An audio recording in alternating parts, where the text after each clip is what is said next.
Bakit nagkaroon ng malawakang sunog sa Los Angeles?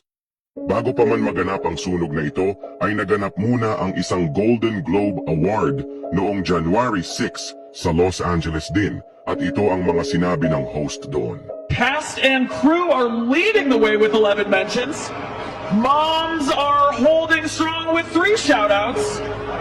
God, creator of the universe, 0 mentions. At pagkatapos ngang binanggit ang salitang God is zero mentioned, ay nagtawanan pa ang mga tao doon. Tapos sabay sabi nitong, No surprise in this godless town.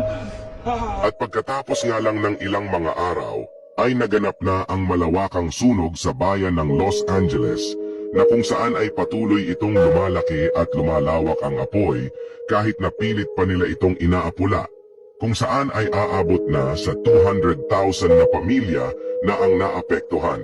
Ano sa tingin ninyo? Nagkataon lang ba ito? O parusa na ito ng Diyos sa kanila dahil ininsulto nila ang Diyos na sinabing wala daw ambag ang Diyos at godless daw ang kanilang lugar?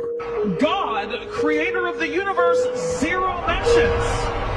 And Tandaan mo ito, huwag hahamunin ang Diyos dahil baka magsisi ka kung ipaparanas niya ang pighati sa iyo. Ito lalagay mo sa puso mo, kapatid.